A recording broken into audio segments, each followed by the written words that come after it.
दोस्तों, मैं कंचन नगर का रहने वाला हूँ। मेरा नाम जवाहर सेठ है। मैं पहले पुलिस इंस्पेक्टर था। मेरे परिवार में कोई नहीं है। मैं सोच रहा हूँ कि चल करके गंगा स्नान कराऊं, क्योंकि हरिद्वार मेले में गंगा कैसेट के मालिक और अपने सहयोगी के साथ वहाँ बहुत दान पुण्य करने के लिए आए हैं।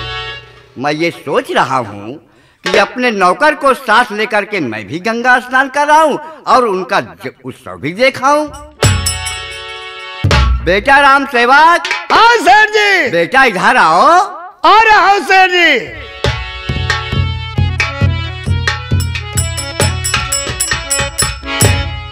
राम सेवक। हाँ सर जी। हमारी इच्छा गंगा स्नान करने के लिए कह रही है। मैं सोच रहा हूँ कि चल करके हरिद्वार गंगा स्नान किया जाए। तुम्हारी क्या इच्छा है? ठीक है सर जी, जहाँ आपकी इच्छा है हम भी चलने के लिए तैयार हैं। तुम मेरे साथ चलोगे? हाँ सर जी। चलो फिर। आइए सर जी।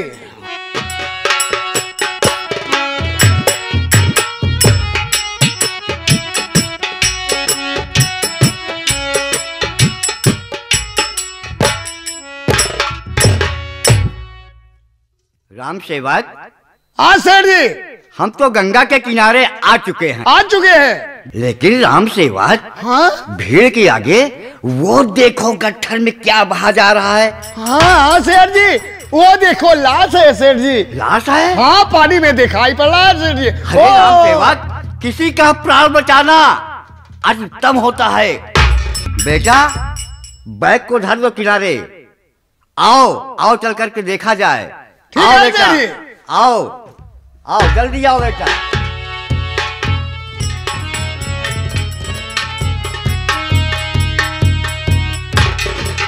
बेटा इसको बाहर ले चलो। हाँ बाहर ले चलो सर जी। बाहर ले चलो पहले।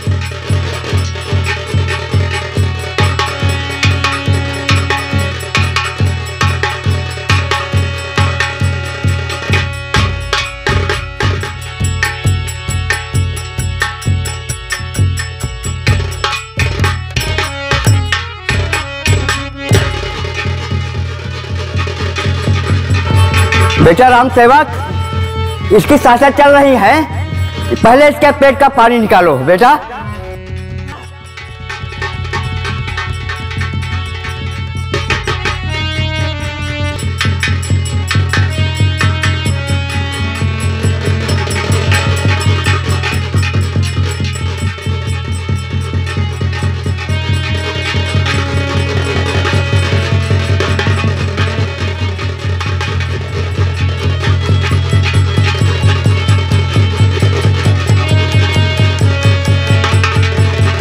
राम सेवक बेटा, राम सेवक बेटा, होश आ रहा है सर जी। होश आ रहा है बेटा, इसको होश आ रहा है।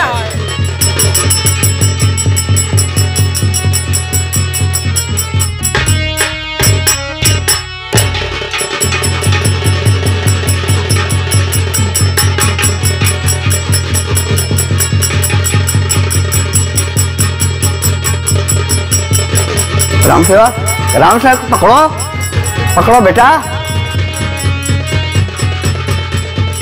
या मालिक, या परमात्मा, मेरे हाथ में पोट ठीक हो गया और मैं इस गंगा नदी के किनारे कैसे। या मालिक, तेरी कैसी महिमा है परमात्मा। बोलो गंगा मैया की जय। बेटा जो मैं तुमसे पूछूं बताओगे? कहो कैसे बेटा तू गंगा में आया,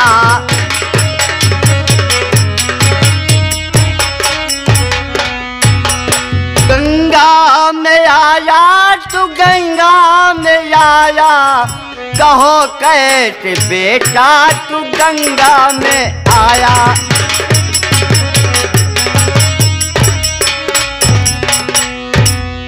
कहो कैसे बेटा तू गंगा में आया। सुन रहे हो बेटा? हाँ। आकर गिरे या किसी ने बहाया।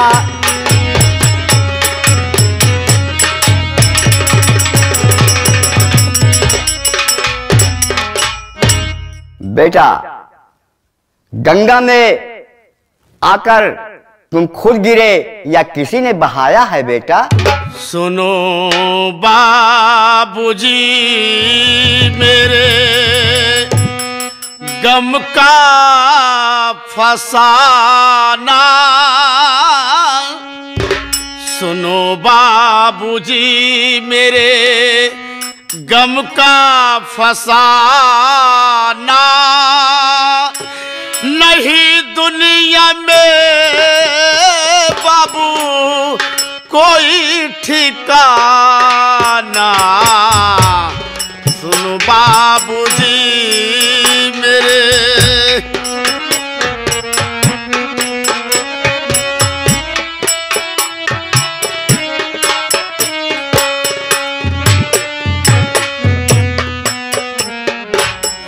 सुनो बाबूजी मेरे गम का फसाना, सुनो बाबूजी मेरे गम का फसाना, नहीं दुनिया में कोई मेरा ठिकाना, नहीं दुनिया में कोई मेरा ठिकाना, मेरा नाम हीरा रहा पहले कोढ़ी, मेरा नाम हीरा रहा पहले कोढ़ी, हुआ ठीक बाबू नाम करता बहाना, मेरा नाम हीरा।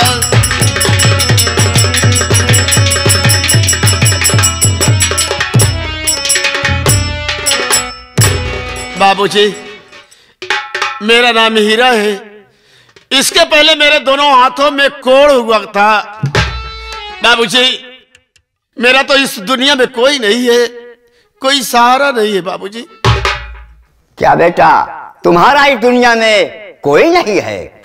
हाँ बाबूजी। तो मैं जो बात कहूंगा मेरी बात को मानोगे बेटा?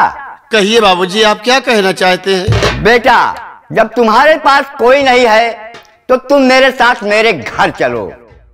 आपके घर? हाँ, मैं पहले पुलिस इंस्पेक्टर था, रिटायर हो चुका हूँ। चलो चल करके मैं तुम्हें पुलिस में फॉर्म भर दूंगा। अगर गंगा मैया की कृपा रही, जैसे तुम्हारी गंगा मैया ने जान बचाया, वैसे अगर इनकी कृपा रहेगी तो हो सकता है तुम्हें पुलिस की नौकरी मिल जाए।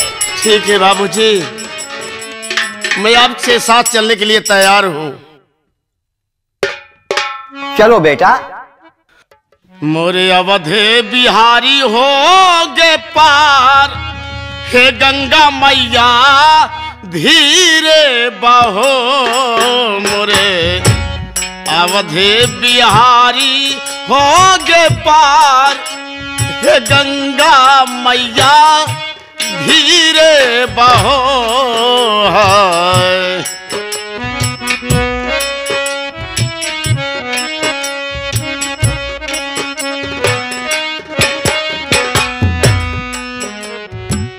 मैं माझी मोरी नावो पुरानी, मैं माझी मोरी नावो पुरानी, रक्षा करो मोरी गंगा महारानी, रक्षा करो मोरी गंगा महारानी, उतरेगे पार घान श्याम, हे गंगा मैया धीरे बहो है।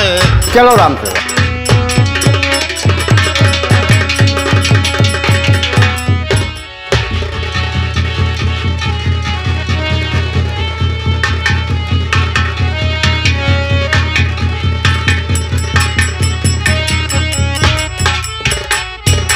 क्या मालिक, मैं भैया को बहुत ढूंढा लेकिन मेरे भैया का कोई पता नहीं चला, और मैं अपनी भाभी से वादा किया हूँ कि भाभी मैं भैया को जरूर ढूंढ कर ले आऊंगा। अब मैं भाभी के सामने कैसे जाऊंगा। चलते चलते मैं बहुत दूर चला आया, पांव थक गए, अब मुझसे चला भी नहीं जा रहा है। लगता है मुझे पानी की आवाज सुनाई दे रही है, जैसे कोई नदी बह रही हो। अगर मेरे भैया नहीं मिलते तो मेरे लिए एक ही चारा है कि मैं इसी नदी में डूबकर अपनी जान दे दूं। या मालिक, तेरा सहारा। अब तो मैं अपने भाई को भी छोड़कर जा रहा हूं। भैया तो मुझसे मिल नहीं पाए, तुम उनकी रक्षा करना अगर दुनिया में होंगे परमात्मा।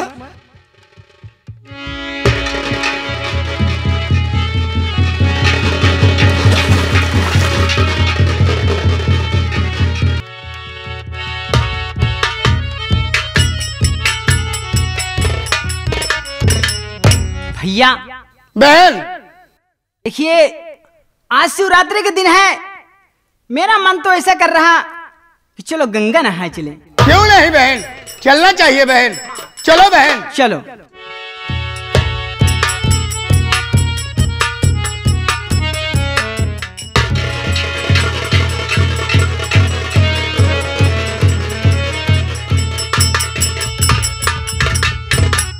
अरे भैया बहन, देखो ये गंगा में लहास है, ये कैसी है, इसे देखिए जरा।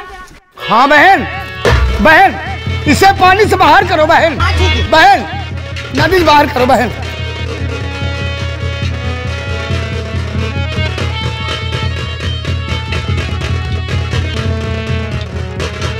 भैया इसके पेट से पानी निकालो पहले।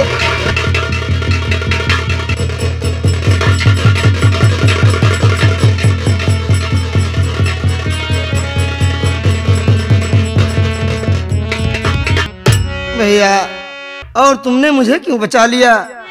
अरे मेरा फर्ज था, मैंने आपको देखा और बाहर कर लिया। पहले ये बताओ तुम कौन हो और तुम्हारा नाम क्या है? क्यों नहीं, आपने मेरी जान बचाई है तो मैं जरूर आपसे बताऊंगा। बताऊं देवी जी क्या हाल? देवी हाँ, जी बताइए। बताऊं देवी जी क्या हाल? नाम है मेरा मोतीलाल। अच्छा,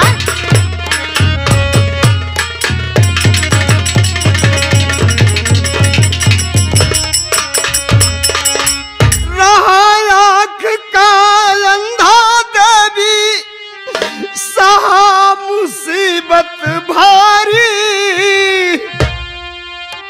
दरिया में गिरते देवी एक खुली आँख हमारी। दिखाया भगवन अजब कमाल, दिखाया भगवन अजब कमाल। नाम है मेरा मोतीलाल।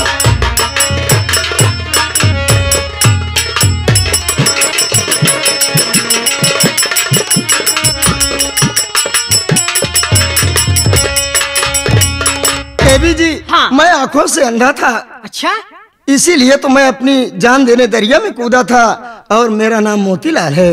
अच्छा, अब तो देख रहे हैं ऊपर वाले की करिश्मा है। और मैं जहाँ पे जान देने गया गंगा माँ में, उनकी देन है कि मेरे आंखों में रोशनी आ गई। देवी जी, अच्छा, पहले ये बताओ तुम्हारे घर परिवार में कोई है? देवी जी, हाँ, ये मत पूछो, लेकिन इस वक्त मैं बहुत परेशान हूँ और अकेला हूँ। अकेला हो? अच्छा, ऐसी बात है, ये यहाँ आओ। क्या बात है बहन? अरे देखो, मेरे घर परिवार में कोई नहीं है, मैं अकेले हूँ और ये भी अकेला है। हाँ बहन। मुझे तो ऐसा लग रहा कि मैं इससे शादी कर लूं। क्यों नहीं पहले बहन? मैं इससे पूछती हूँ कि ये मेरे साथ शादी करेगा या नहीं करेगा। पहले ये बताओ मोती, बोलो देवी जी। आप मेरे साथ शादी करेंगे? देवी जी, मेरे पास है क्या? मैं कैसे शादी कर सकता हूँ? देखिए, ना तुम्हारा कोई और ना मेरा कोई, इसी में भलाई है कि हम दोनों शादी कर लें। बनता है जुगाड़ बना ही ले।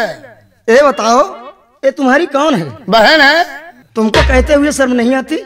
हमारी सगी बहन थोड़ी कक्का दादा देखिए। तुम्हारा नाम क्या है भाई? तुम्हारा नाम क्या है? हमारा नाम लोटपोट 6 महीने में एक चोट। ये कौन सा नाम होता है यार? अरे ऐसा नाम बताओ कि मैं बोल सकूं। नंदा भाई नाम है। नंदा भाई? हाँ। तुम बड़े बेशर्म हो यार। काम गंदा है, फंसाते हैं बंदा तो हो जाता है धंधा। वही कह रहा हूँ मैं कि तुम बड़े बेशर्म हो। बहन तुम्हारी है, तुमको इस तरह से नहीं कहना चाहिए। जैसे हमारे बहनी की इच्छा उच्छा हमारी इच्छा। ये नंदा भैया, यहाँ आया। देखिए, ये देखने में कितना खूबसूरत है, इसीलिए मेरा दिल इस पे आ गया। हमका हमार किस बोलो देवी जी, क्या कहना चाहती हो? कहना ये चाहती हूँ, सुनिए मेरी बात।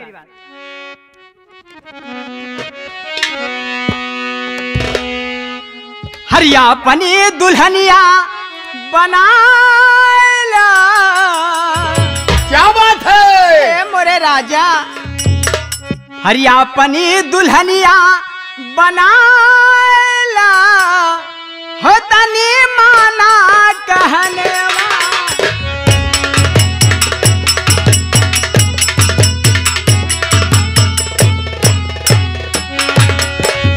पनी दुल्हनिया बनाला, होता नी माना कहने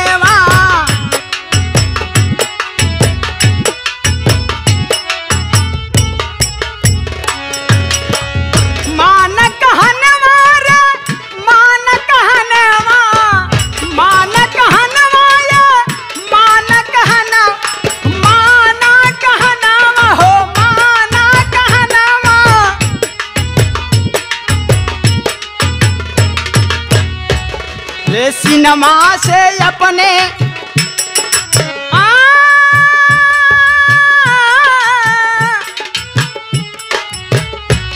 रे सिनेमा से हमका सटाला, होता नी माना।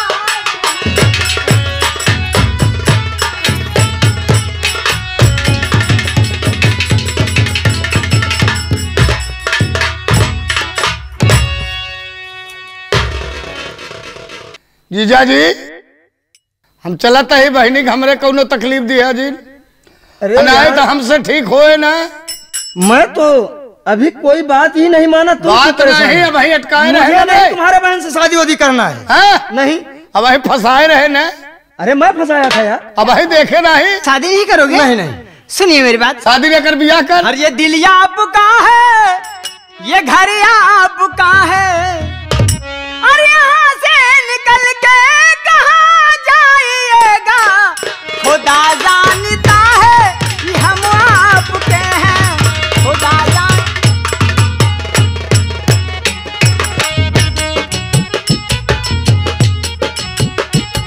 ये दिल आपका है, ये घर आपका है, ये दिल आपका है, ये घर आपका है, कहाँ से निकल के कहाँ जाइएगा, खुदा जानता है कि हम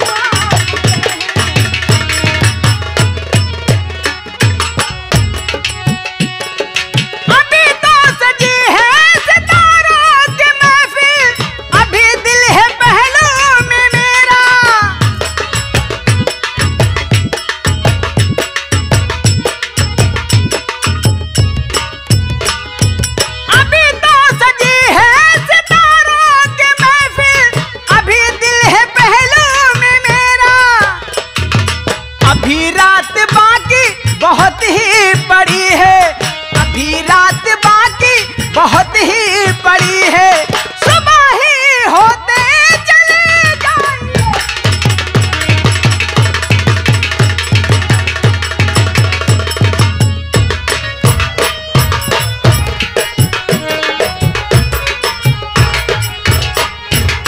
देवी जी, मैं बार बार आपसे हाथ जोड़कर रिक्वेस्ट कर रहा हूँ कि मुझे मत परेशान कीजिए, मैं बहुत परेशान आदमी हूँ। अरे मैं आपके पैर पड़ती हूँ, मेरी बात मान लीजिए। इतना सब बोल गए, भाई नाम बता दिया, लेकिन तुमने तो अपना नाम नहीं बताया। मेरा नाम जानना चाहती हो? जरूरी है मेरा भाई। नाम कंचना है। देखा सुने, हमारा नाम नंदा, उनका नाम कंचना। भाई बहन का कितना प्यारा नाम है। नाम तो है यही बा।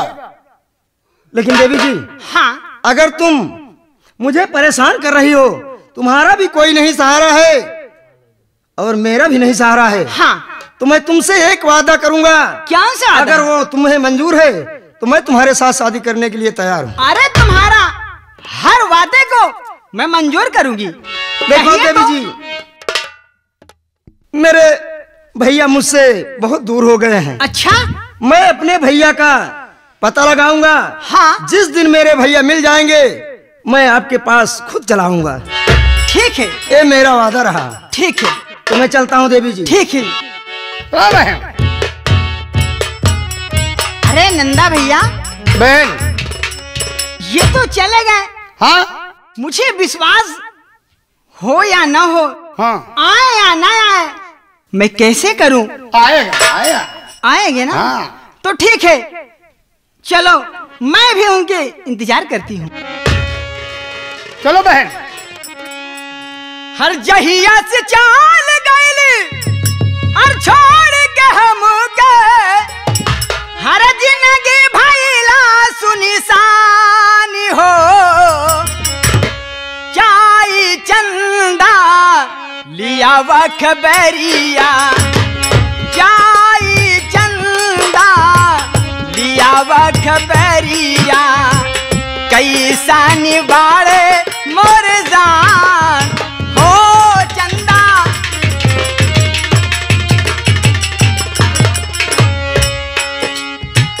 जहिया से चाल गईली छोड़ के हम के, जिंदगी भइला सुनिसानी हो।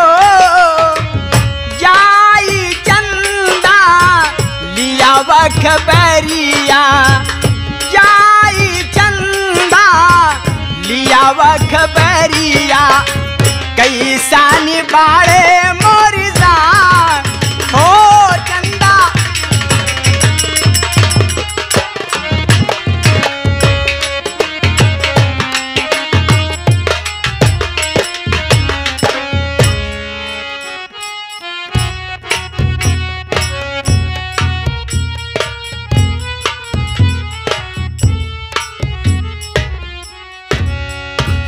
साथियों, आप लोग तो जानते पहचानते होंगे कि मेरा नाम हीरा है।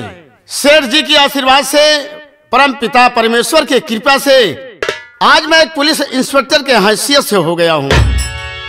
मेरी पहली ड्यूटी थाना ललितपुर में लगा है। सबसे पहले चलता हूँ थाना ललितपुर, ड्यूटी ज्वाइन करता हूँ, उसके बाद फिर देखा जाएगा आगे क्या होता है।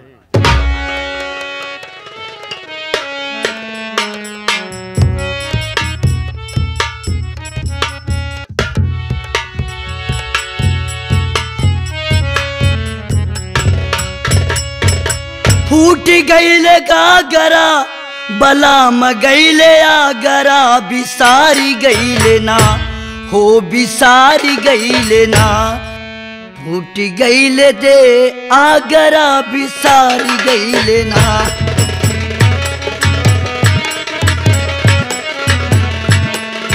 फूट गईले गागरा, बलाम गईले आगरा, बिसारी गईले ना हो, बिसारी गईले ना। सासुकार झगड़ा, बिसारी गईले ना।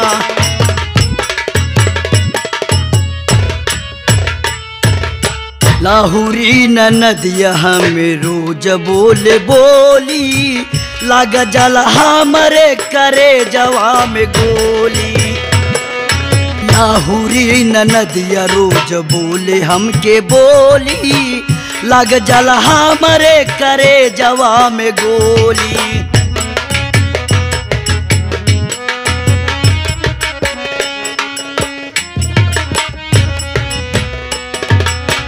यहाँ बैठे ना गरा दिखावे हमके ना, बिसारी गईले ना हो बिसारी गईले ना, सासू का झगड़ा बिसारी गईले ना।